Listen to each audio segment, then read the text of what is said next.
My granddaughter showed up at my front door on a Tuesday afternoon and asked why I was sleeping on a cot in the laundry room. My daughter stepped in front of her and said, "Grandma chose this. She likes it down here where it's cool. And if she starts making up stories, we'll have to find her a facility that can handle her condition." She had no idea that my granddaughter had spent the last 4 years training for exactly this moment. And what happened next burned their whole little empire to the ground. I was folding towels in the basement when I heard the doorbell ring. Not the quick double tap that my daughter Vanessa always did before letting herself in with her key. Not the heavy knock of her husband Greg, who never rang at all, just shoved the door open like he owned the place.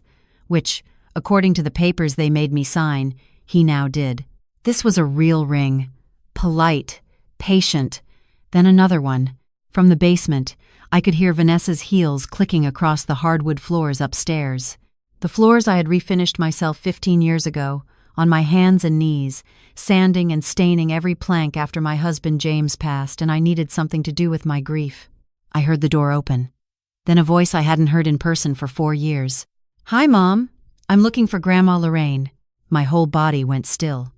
The towel slipped from my hands onto the concrete floor. Naomi. My Naomi. Vanessa's own daughter. The one she'd pushed away when the girl chose college in Seattle over staying home and working at Greg's car dealership. The one Vanessa told everyone had abandoned the family for her own selfish dreams. I pressed my hand against the wall to steady myself. My hip had been aching for weeks. Greg refused to drive me to the doctor. "Too busy," he always said. "Your hip is fine. You're just looking for attention." "Naomi?" Vanessa's voice went sharp, the way it always did when something caught her off guard. "What are you doing here? You should have called first." "I did call. 6 times. You never picked up." "Well, we've been busy. Your grandmother needs constant care. It's exhausting." I almost laughed at that. Constant care. The only constant thing in my life was the list of chores they left on the kitchen counter every morning. Scrub the bathrooms, do the laundry, weed the garden, make dinner, but don't eat until they've had their plates first. "Where is she?" Naomi asked. "I want to see her. She's resting. Her memory has been slipping lately. The doctor said she needs quiet and routine. Too many visitors confuse her. I have never seen that doctor. There is no doctor. Vanessa invented my cognitive decline the same way she invented my heart condition and my anxiety disorder. Whenever a neighbor asked why I didn't come to church anymore, Vanessa would put on her sad face and say, "Mama's not doing well. She gets confused and scared around people. We're doing our best." The truth was, I wasn't allowed to go anywhere. They took my car keys 8 months ago. My license was still valid. My driving was fine. But one morning, the keys were simply gone. Greg said I must have misplaced them. "See?" he told Vanessa loudly enough for me to hear. "This is what I'm talking about. She's losing it." I crept to the bottom of the basement stairs and pressed my ear against the door. Naomi wasn't backing down. "Mom, I flew 5 hours from Seattle. I'm not leaving without seeing Grandma, so either you let me in or I'll stand on this porch until she comes out herself. That's my girl." Even as a little one, Naomi never took no for an answer. She'd argue with the sky if it rained on her birthday. Vanessa used to say the child was difficult. I always thought she was brave. I heard Greg's heavy footsteps coming down from upstairs. "What's all the noise? Who's at the door?" Then a pause. "Naomi? Well, look at you. College girl comes home. Where's my grandmother, Greg?" "Downstairs taking a nap. She sleeps a lot these days. It's the medication." There was no medication. I hadn't had so much as an aspirin in months because they said the pharmacy was too expensive and my Medicare didn't cover what I needed, which wasn't true either. I had insurance. I just didn't have access to my own insurance card. Vanessa kept all my documents in a locked filing cabinet in the master bedroom, the bedroom that used to be mine. I made my decision. I opened the basement door and walked up those stairs one at a time, gripping the railing because my knees popped with every step. When I came into the hallway, 3 faces turned toward me. Greg with his arms crossed and his jaw tight. Vanessa with her eyes already warning me. "Don't you dare say a word." And Naomi. She was 26 now. The last time I'd seen her in person, she was 22, loading boxes into a rental car while Vanessa screamed from the porch that she was throwing her life away. Naomi had cut her hair short. She wore a dark blazer and carried a leather bag over her shoulder. She looked like a woman who had somewhere important to be. But when she saw me, her face crumbled. I knew what she was seeing. I was 67 years old and I looked 80. My clothes hung off me because I'd lost 30 pounds in 3 years, not from any diet, but from not getting enough to eat. My hair, which I used to get done every 6 weeks at Charlene's salon on 5th Street, was brittle and gray and hadn't been properly cut since they stopped giving me money. I'd been trimming it myself over the bathroom sink. My hands were rough and cracked from cleaning products. My ankles were swollen from standing all day on concrete.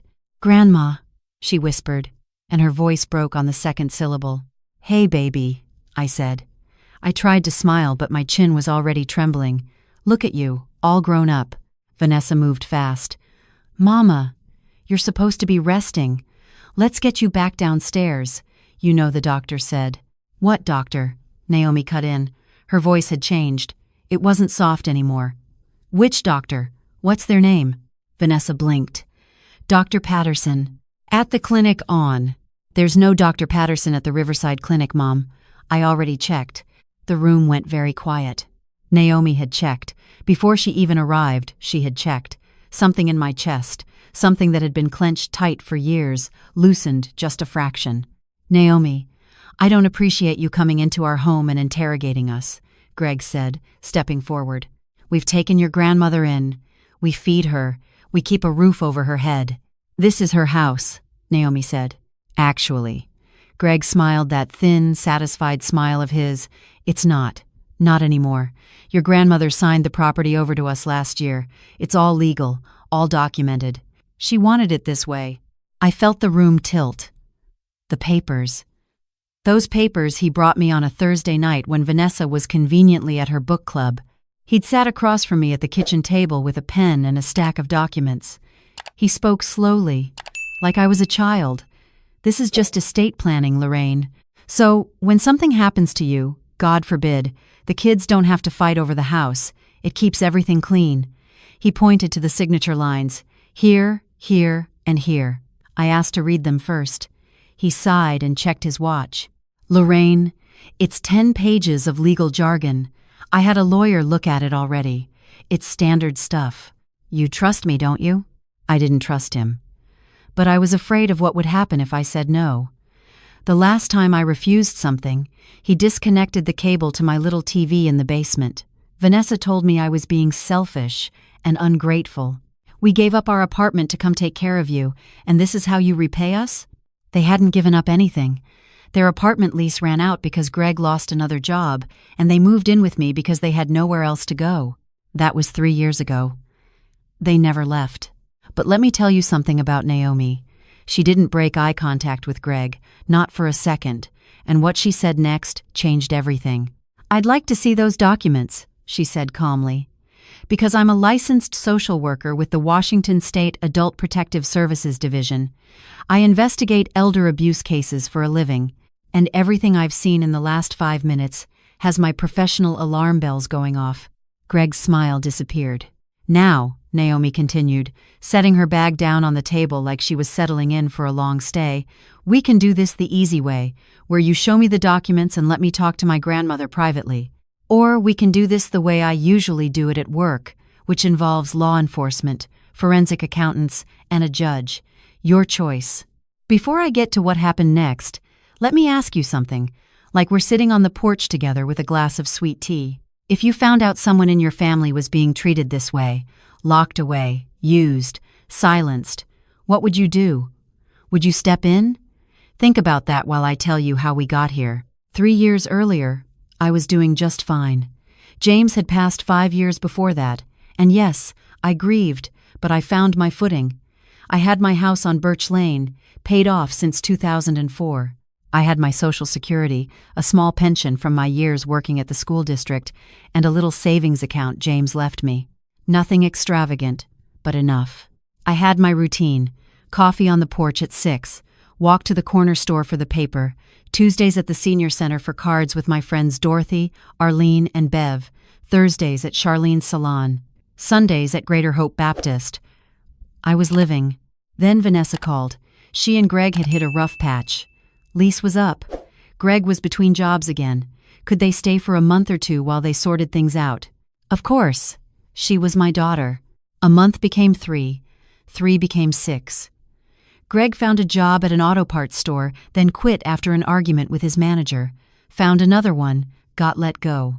Vanessa worked part-time at a nail salon but stopped going after she said the fumes gave her headaches. They never offered a dime for groceries, utilities, nothing. When I mentioned it gently one evening, Vanessa burst into tears. I can't believe you'd say that to your own daughter, after everything we're going through. You have this big house all to yourself and you're going to nickel and dime us? I dropped it. I always dropped it. Then Greg started managing my finances. It began small. Lorraine, let me run to the bank for you. No sense you driving in this heat. He took my debit card and came back with a receipt. Then he started keeping the card.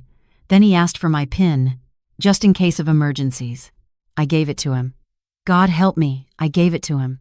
My pension check and Social Security started disappearing before I could touch them. Greg said he was paying the mortgage. There was no mortgage. The house was paid off. He said he was covering insurance, property taxes, groceries, but the fridge got emptier while their spending got bigger. A new grill appeared in the backyard.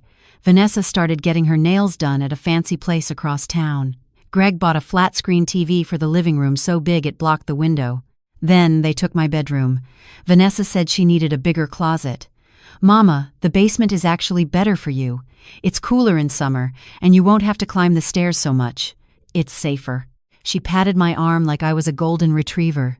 The basement had a laundry sink, a cot they bought at a surplus store, and a single bare bulb overhead. The washer and dryer hummed all night because Vanessa ran loads at midnight to save on energy costs. I slept in 3-hour stretches between spin cycles. They told the neighbors I was developing dementia. I found out when Dorothy came by one afternoon and Vanessa intercepted her at the door. She doesn't recognize people anymore. It's really heartbreaking. The doctor says visitors can trigger episodes. Dorothy left with tears in her eyes. She never came back.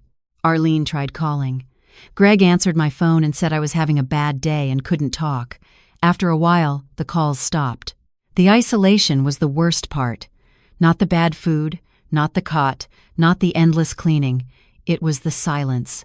It was knowing that people I'd known for 40 years now believed I was gone in the head, locked in some fog, when really I was 10 feet below them, folding their laundry and crying into a towel so they wouldn't hear me. But here's where I was different from what they expected. I wasn't completely broken. I was angry. Quietly, desperately angry. I started hiding things. Small things.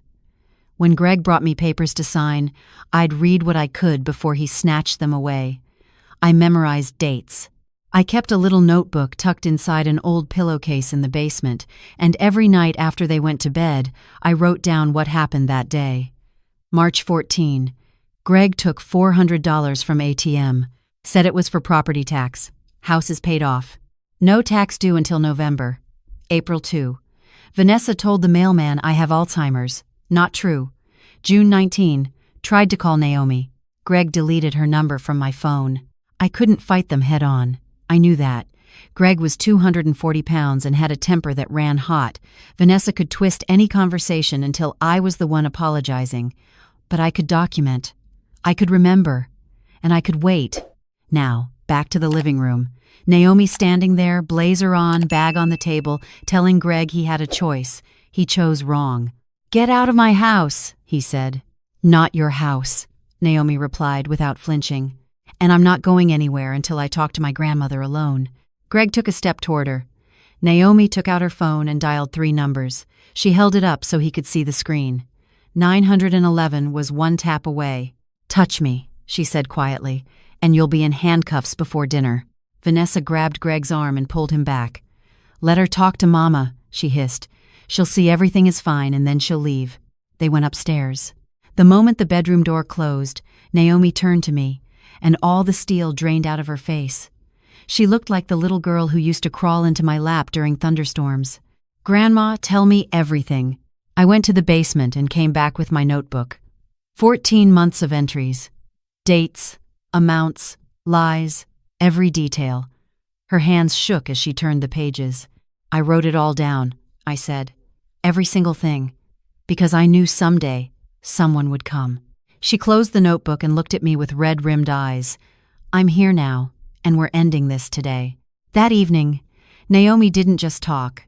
She executed. She'd brought a colleague from a partner organization in Georgia, a man named Curtis, who specialized in financial exploitation of the elderly. He was at a hotel nearby, already reviewing public records on my property. Within 2 hours of Naomi arriving, she had a timeline, my notebook as evidence, and a preliminary finding from the county recorder's office that the deed transfer had irregularities. She also called in a favor with a local attorney named Diane Kessler, who handled pro bono elder law cases. Diane was on the phone by 8 p.m. that night. The next morning at 7 a.m., before Greg and Vanessa were even awake, I was in a car with Naomi headed to the county courthouse. I wore the only decent outfit I had left, a blue blouse Naomi bought me at a department store the evening before, because every piece of clothing I owned was stained or threadbare. At the recorder's office, the clerk pulled up my property file. She studied the screen for a long time, then looked at us over her glasses. This transfer was filed 8 months ago, she said, but the notarization is from a different county, and the signature on the affidavit doesn't match the original deed signature on file. Can you print that comparison for us? Naomi asked. I can do better than that, the clerk said. I can flag it for the fraud unit. By noon, we were at the police station. I sat in a gray room with fluorescent lights and told my story to a detective named Reyes. She was maybe 40, with kind eyes and a tape recorder. I told her about the basement, the stolen checks, the fake medical claims, the isolation, the papers I signed under pressure, the notebook.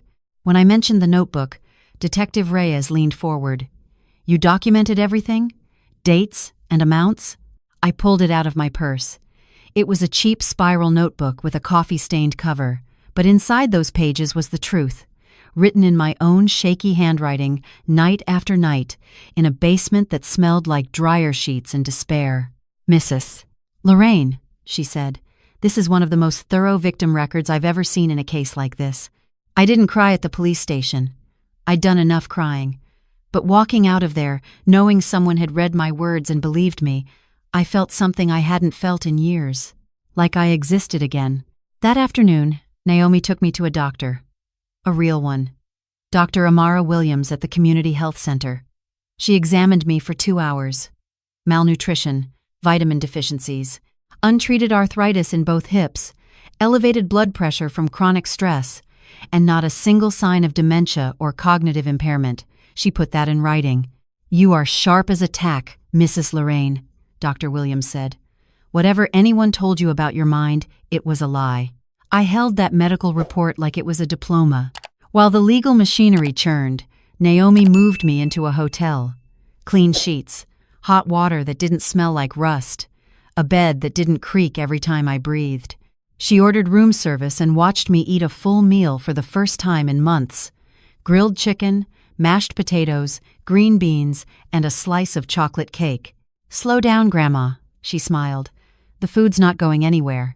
You don't know that, I said, and we both laughed, but there were tears underneath it. The case moved fast. Diane filed an emergency motion to reverse the property transfer. Curtis traced my bank records and found that over 3 years, Greg had withdrawn over $22,000 from my accounts, not counting the pension and Social Security deposits he'd been intercepting directly. The money went to electronics, restaurants, online gambling, and a down payment on a truck he'd been hiding at a friend's house. Naomi also discovered something that punched me in the gut. Her mother, my daughter Vanessa, had been telling her for years that I didn't want to talk to her. Grandma said you're dead to her, Vanessa had told Naomi. She said you abandoned the family. Naomi believed it for 2 years before something didn't sit right and she started digging.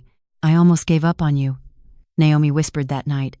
Mom was so convincing. She cried real tears telling me you hated me. Baby, I never said those words. Not once. I tried to call you every single day until they took my phone. We held each other in that hotel room and cried the kind of tears that wash something clean. 2 weeks later, the court issued its ruling. The deed transfer was voided. Fraud, undue influence, and forged notarization.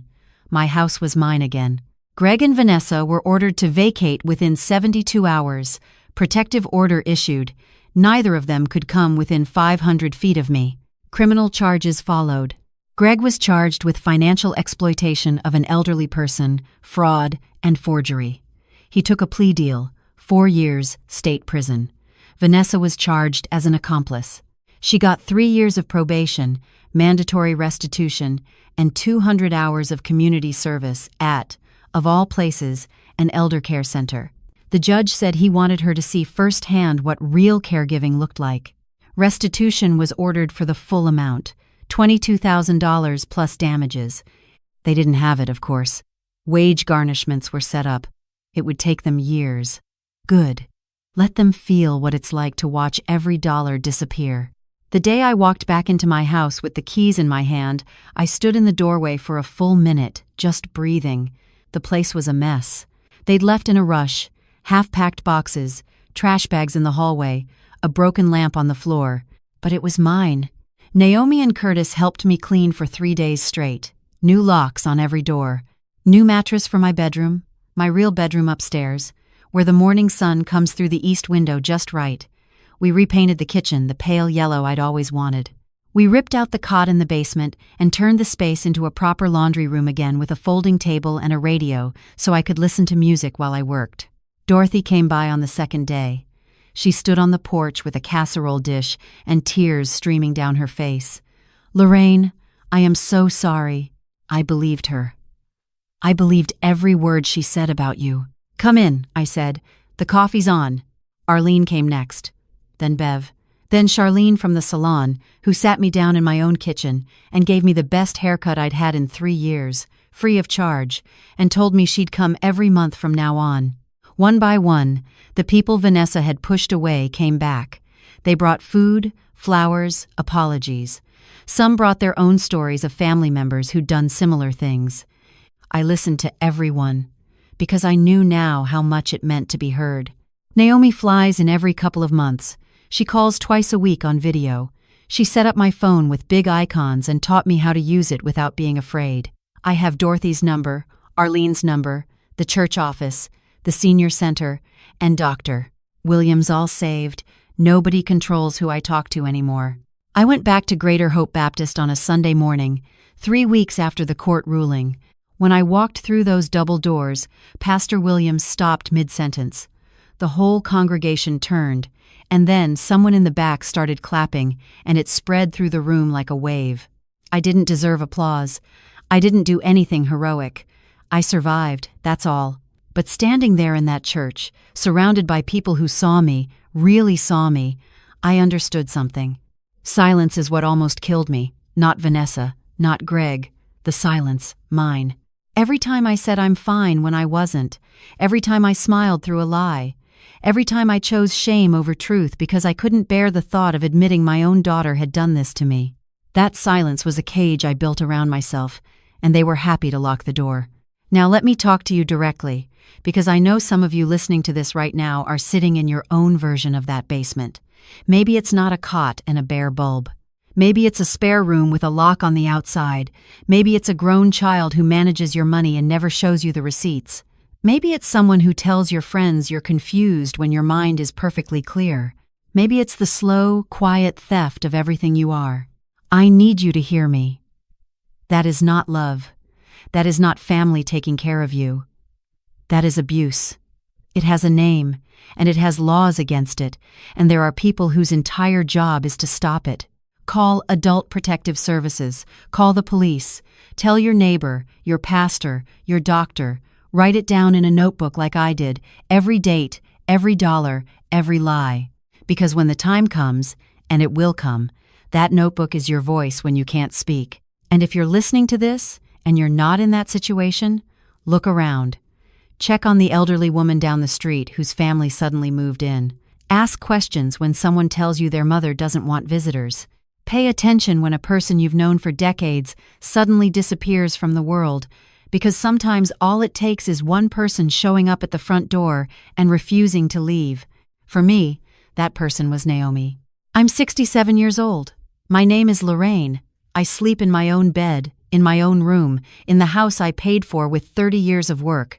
I drink my coffee on the porch at 6 in the morning and nobody tells me I'm wasting electricity by turning on the light.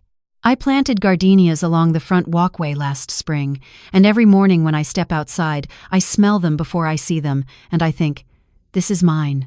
All of it. Still mine. If I could stand back up after 3 years in a basement, folding the laundry of the people who stole my life, then you can stand up too. Not all at once, not without shaking, but you can. Thank you for listening to my story all the way to the end. I'm Lorraine, and this is my life. If my story moved you, go ahead and subscribe to this channel. If you'd like to support me, you can do it through Super Thanks. It means more than you know. In the comments, tell me what city you're watching from and what time it is so I can see how far my voice reaches. I've put 2 more stories on the screen just for you. Click one now and let's keep spending time together. Much love, and I'll see you soon.